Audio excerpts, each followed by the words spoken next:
ការដែលគេប្រើ drone ដើម្បីស៊ើបការពីព្រោះទី1វាថោកឧទាហរណ៍តែគេថតពីផ្កាយរណបមួយរូបគេត្រូវចំណាយលុយ$30,000បើគេប្រើ drone 100គ្រឿងវាអត់អស់$30,000ទេហើយថតរូបបានច្បាស់ផ្កាយរណបមិនអាចថតជាវីដេអូបានទេផ្កាយរណបមិនអាចថតរូបឲ្យទៅជា 1080p បានទេហើយក៏មិនអាចថតជាវីដេអូដែលមានភាពច្បាស់រហូតដល់1080ដែរឬ720លក្ខណៈបែបនេះហើយទើបគេប្រើ drone នឹងមួយទៀតមិនត្រឹមតែតម្លៃថ្លៃទេកាលណាគេចង់បានលឿនផ្កាយរណបពេលថតទៅត្រូវបញ្ជូនរូបមកស្ថានីយ៍ត្រូវអនុវត្តលាងរូបហើយត្រូវដាក់ឆ្លងឲ្យអ្នកឯកទេសមើលហើយទៅពង្រីកហើយយកមកប្រើឲ្យភ្នែកមនុស្សធម្មតាមើលអត់ដាច់ទេតលតែមានអ្នកជំនាញខាងមើលទៅមើលដាច់ហើយវាអស់ថ្លៃណាស់មួយរូប$30,000 drone អាចថតបាន2000ទៅ3000រូបហើយលឿនបន្ទាប់មកទៀតផ្ដល់ឲ្យនៅមនុស្សក្នុងទីតាំងចិត្តហ្នឹងមិនចាំបាច់អ្នកជំនាញខាងពិនិត្យរូបទេណាគឺអាចនឹងមើលបានដូច្នេះដូចបច្ចុប្បន្ននេះសហរដ្ឋអាមេរិកកំពុងតែប្រឈមរឿងមួយប្រសិនបើសហរដ្ឋអាមេរិកមិនកែទេចេះរឹងរូបយកលុយទៅចាយដោយសុខចិត្តចំណាយលុយរាប់ពាន់លានដើម្បីទិញសព្វាវុធយុទ្ធោបករណ៍ពីឧស្សាហកម្មផលិតអាវុធដែលមានតម្លៃរាប់រយពាន់លានអាមេរិកទៅអនាគតនឹងចាញ់អ្នកនយោបាយកំពុងពុករលួយអត់ព្រមបើកឱកាសឲ្យក្រុមហ៊ុនដែលផលិតអាវុធថោកហើយប្រសិទ្ធភាពអាចមានកេរ្តិ៍ឈ្មោះលក់ឲ្យរដ្ឋាភិបាលក្រសួងសង្គ្រាមអាមេរិកសុខចិត្តយកលុយទៅជះចោលទៅទិញរបស់ដែលការពារខ្លួនខាតទាំងចំនួនទឹកលុយហើយអត់ប្រសិទ្ធភាពបើនៅតែធ្វើរបៀបហ្នឹងអាមេរិកអាចចាញ់តែអាមេរិកគេមានខួរក្បាលច្រើនអញ្ចឹងខួរក្បាលគេបន្តិចទៀតទៅប្រជាជនក៏រិះគន់បន្តិចទៀតទៅក៏មានអ្នកនយោបាយដទៃរិះគន់ក៏បណ្ដាលឲ្យរឿងហ្នឹងកែប្រែតែវាយឺតធម្មតានយោបាយកែប្រែវាយឺតសប្តាហ៍ថ្ងៃនេះសង្គ្រាមត្រូវចំណាយ$1ក្នុងកិច្ចការមួយអាមេរិកត្រូវចំណាយ$អាមេរិកអត់ចាយ$ទេអាមេរិកចាយ$10,000គោលដៅមួយចំណាយ$100ដើម្បីសម្រេចអាមេរិកប្រើ$10 លានដើម្បីសម្រេចគឺខាតសម្បើមណាស់ហើយការខាតបង់នេះគឺជាអំពើពុករលួយនេះស្របច្បាប់ដូច្នេះហើយប្រជាជនអាមេរិកអត់តវ៉ាអីបានទេហើយប្រជាជនអាមេរិកក៏អត់ទាន់ក្តៅក្បាលឬក៏ធ្ងន់ស្មាដូចចេះអ្នកនយោបាយកំពុងតែប្រព្រឹត្តអំពើពុករលួយដោយមិនព្រមងាកទៅទិញយុទ្ធោបករណ៍ដែលថោកហើយប្រសិទ្ធភាពទេបែរទៅជាជះលុយរាប់ពាន់លានទៅលើរបស់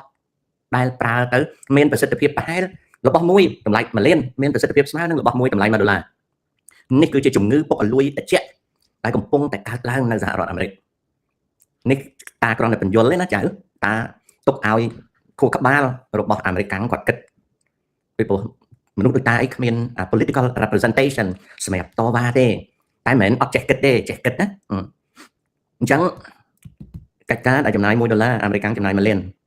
កិច្ចការដែលបានសម្រេចគោលដៅហ្នឹង$1លានអាមេរិកចាយ100ឬក៏300លានឬ1000លានគឺខាតខ្លាំងណាស់ហើយខាតស្របច្បាប់ដល់ខាតស្របច្បាប់គឺជាពុករលួយស្របច្បាប់ដែលអត់មានអ្នកណានិយាយថាខុសទេនឹងសូមឲ្យយល់នៅក្នុងអំពើពុករលួយសនេះគឺលំបាកហើយអំពើពុករលួយពណ៌ប្រផេះនេះគឺអត់មានច្បាប់ហាមបានទេអត់មានទេអញ្ចឹងសំណួរដែលតកតងនឹង drone ហើយនឹងផ្កាយរណបគឺរបស់ពីរខុសគ្នាផ្កាយរណបគេប្រើនៅពេលដែលគេមិនអាចបញ្ជូនយន្តហោះទៅសង្កេតការណ៍បានពីដើមគេប្រើយន្តហោះណាឥឡូវគេមិនអាចបញ្ជូន drone ទៅសង្កេតការណ៍បានទើបគេប្រើផ្កាយរណបហើយផ្កាយរណបមួយរូបថតមួយវា$30,000រីឯ drone រូបថតមួយអស់ប្រហែលជា5កាក់ទេហើយមើលបានភ្លាមហើយភ្នែកមនុស្សធម្មតាមើលទៅដឹងហ្មងចំណែកឯផ្កាយរណបចេញជារូបហើយភ្នែកចៅភ្នែកខ្ញុំមើលអត់យល់ទេមើលមិនយល់ទេតោះតែអ្នកឯកទេសខាង satellite image reading គេមើលហើយគេប្រាប់យើងអានេះគឺស្អីយើងមើលអត់ឃើញទេកូនយើងមើលអត់ដឹងថាស្អីទេណាហើយបើចង់ឲ្យផ្កាយរណបនឹងច្បាស់ចេះមួយសន្លឹកប្រហែលជា3លានទៅ5លានតើបានទេអញ្ចឹងហើយបានជាប្រទេសដូចយូក្រែនអីកំពុងតែកែប្រែមុខមាត់ដោយប្រើ drone ហើយក្នុងមួយខែកងទ័ពយូក្រែនដែលបញ្ចប់ការសិក្សាខាងបង្ហោះ drone ប្រើ drone ច្បាំងក្នុងមួយខែទាហានយូក្រែន1500នាក់បញ្ចប់ការសិក្សាមួយខែ1500នាក់យ៉ាងកំសោយមួយសប្តាហ៍ទាហានយូក្រែនបញ្ចប់ការហ្វឹកហាត់ drone 200នាក់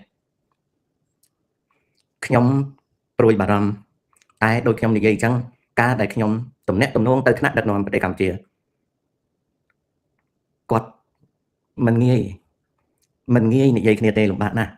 ខ្ញុំភ័យព្រួយខ្លាចការរៀបចំហ្នឹងវាអត់មាំពីព្រោះប្រទេសយើងវាមានរបស់មួយដូចប្រទេសគេដែរប្រទេសយើងវាមានរបស់មួយគឺអំពើពុករលួយហើយនៅក្នុងថ្នាក់ដឹកនាំទោះលោកហ៊ុនម៉ាណែតក្តីទោះលោកអេសៃហាក្តីលោកសសុខាក្តីការយល់ដឹងផ្នែកបច្ចេកវិទ្យាមានកម្រិតការយល់ដឹងមានកម្រិតរីឯកិច្ចការវាធំណាស់ក្រសួងការពារជាតិមានកិច្ចការធំនាយករដ្ឋមន្ត្រីកិច្ចការធំណាស់មហាផ្ទៃកិច្ចការធំណាស់ដល់អញ្ចឹងទៅធំហ្នឹងមិនមែនធំក្នុងន័យអីទេណាកិច្ចការវាច្រើនអញ្ចឹងទោះបីអ្នកដឹកនាំចំនួនទី2នៃគណៈបព្វជិជននេះរៀននៅបរទេសតែការយល់ដឹងផ្នែកបច្ចេកវិទ្យានៅមានកម្រិតចំណែកឯតារាប់តាំងពីលោកហ៊ុនសែនគឺអត់យល់ដឹងទេដូច្នេះហើយគាត់នៅជាប់ផងនឹងជំនឿមួយថាខាងក្រោមគេរៀបត្រូវហើយជួនកាលគេមកសម្ដែងឲ្យគាត់មើលសមយុទ្ធឲ្យគាត់មើលឃើញតែអញ្ចឹងមែនប៉ុន្តែនៅក្នុងយុទ្ធសាស្ត្រវាមានជ្រុងច្រើនណាស់វាមាន dimension ច្រើនមែនតើហើយនៅប្រទេសកម្ពុជាយើងมันមានអ្នកហ៊ានផ្ដល់យោបល់ច្រើនទេម្នាក់ត្រូវការពារការងារខ្លួនខ្លាចនិយាយទៅអ្នកដទៃកាច់ឧទាហរណ៍ថាគេអត់ចូលចិត្តខ្ញុំគេខ្លាចខ្ញុំមានមុខមាត់ជាងគេខ្ញុំបញ្ចេញយោបល់ទៅអាម្នាក់ទៀតកាត់ផឹងយូរទៅថ្នាក់ដឹកនាំមើលឃើញថាយោបល់ខ្ញុំជាយោបល់រំខានដល់ទៅជាយោបល់រំខានលែងស្ដាប់ពួកអាចូលអស់នោះដល់ពេលមានការអីផ្ទុះក្តាំងមកអាលំក្រែងពិបាកណាស់នៅនឹងមុខមេដឹកនាំនិយាយកើតក៏មានដែរជួនកាលនិយាយទៅមេដឹកនាំគាត់មិនមានជំនឿអញ្ចឹងជួនកាលនិយាយទៅយើងដឹងថាមេដឹកនាំគាត់ស្ដាប់យើងអត់បានផងគាត់ស្មានតែយើងនិយាយរឿងផ្សេងដោយសារភាសានោះដល់អញ្ចឹងទៅគាត់ថាមិនចាំបាច់ទេចេះមានហើយដែលពិបាកជាងគេនោះគឺចេះទេប្រពៃណីរបស់ប្រទេសអាស៊ីលើកឡើងតែជប៉ុនលើកឡើងតែសិង្ហបុរីលើកឡើងតែសូម្បីតែកូរ៉េខាងត្បូងក៏នៅយ៉ាប់អាស៊ីយើងវានៅយ៉ាប់រឿងមួយយ៉ាប់ត្រង់ថាបើយើងផ្ដល់នៅតួនាទីទីប្រឹក្សានឹងទី1ត្រូវតែមានចំណេះដឹងទីប្រឹក្សានឹងត្រូវតែខំប្រឹងបញ្ចេញយោបល់ដ៏អស្ចារ្យដ៏ខ្លាំងដ៏ច្បាស់ដ៏ត្រង់ហើយមេដឹកនាំមិនត្រូវធុញនឹងយោបល់នឹងទេតែត្រូវចេះប្រតិភូអាមតិយោបល់នឹងឲ្យនេះពីព្រោះអ្នកដែលផ្ដល់យោបល់ឲ្យគឺជួយមេដឹកនាំឲ្យខ្លាំងឲ្យប្រកែឲ្យប្រសិទ្ធភាពឲ្យមាំតែនៅក្នុងប្រពៃណីអាស៊ីយើងគ្មានទីប្រឹក្សាណាគ្មានអ្នកឲ្យយោបល់ណាហ៊ានលុកដល់ប៉ុណ្ណឹងទេតែហ៊ានដល់ប៉ុណ្ណឹងគ្នាងាប់អត់ដែរគ្នាធ្លាក់ពីតំណែងគ្នាត្រូវគេបាត់មាត់គ្នាក៏ចាប់អញ្ចឹងមិនងាយទេខ្ញុំប្រាប់ទៅដែលបារម្ភជាងគេបំផុតនឹងគឺវាស្ដើងវាមិនមាំពិបាកណាស់មិនមែនដូចអ្នកដែលជេរអ្នកដែលប្រើពាក្យថាពួកកដៃឆ្កួយណាពួកឯងឆ្កាច់ណាគាត់តែចេះតែនិយាយប៉ុន្តែគ្មានសុខឆន្ទៈពិតប្រាកដចង់ជួយប្រទេសជាតិណាវាអត់មានហើយដល់អ្នកដែលមានឆន្ទៈវាទៅជាថ្នាក់ដឹកនាំអាចធុញត្រង់និយាយច្រើនពេករហូតដល់មានពាក្យមួយនៅស្រុកខ្មែរគេថាឯងចេះអីដែរឃើញកូនចៅទាំងអស់តែងតែមានចេះអាដឹងនេះហើយជាសក្តីវិនិច្ឆ័យនៅក្នុងរង្វង់អ្នកចេះដឹងគេមិនឲ្យមនុស្សគិតអញ្ចឹងទេគេឲ្យមនុស្សទទួលស្គាល់ក្រេដង់ហ្នឹងហើយយកមកពិចារណាជួនកាលទៅមតិយោបល់ហ្នឹងគឺស្ដាប់ទៅមិនសមទេក៏ត្រូវតែឆ្ងល់ថាម៉េចបានជាបុគ្គលនឹងចាញ់យោបល់ហ្នឹងពីព្រោះគ្រប់ជ្រុងជ្រោយនៃកិច្ចការលំបាកណាស់កុំនិយាយតទៀតមិនស្រួល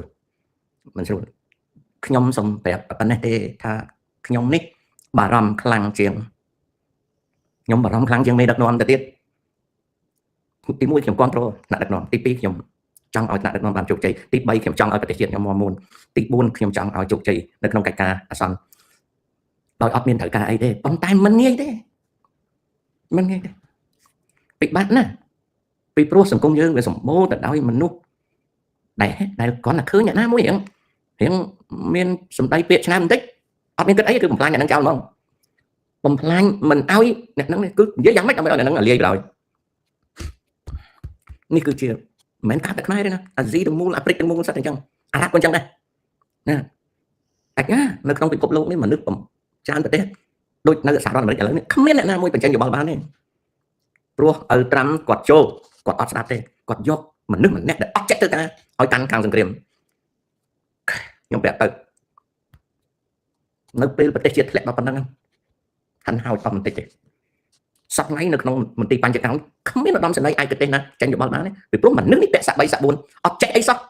តែចេះលុញពងតាណាដល់ចេះលុញពងតាប្រើថ្ងៃក្រោយតាដកកវត្តចោលប៉ុនវាខ្ទេចខាតអស់ខ្ញុំព្រួយមិនមែនខ្ញុំរស់នៅកម្ពុជាទេប៉ុន្តែខ្ញុំព្រួយណា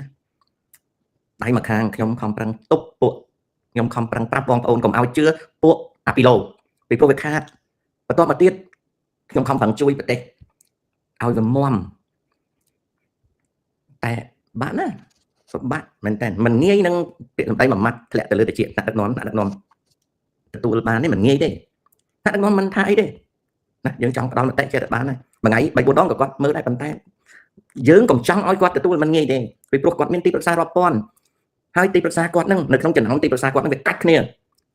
ឧទាហរណ៍ប្រាក់សខុនគាត់និយាយកិច្ចការអីគាត់ក៏មិនអាចនិយាយបានពេញសិទ្ធទាំងអស់ដែរចំណែកនៃសវឿនគាត់អត់ហ៊ានលូកមាត់ទេរឿងកិច្ចការអីគាត់នៅតែមកដុំឧទាហរណ៍អបដតីទៀត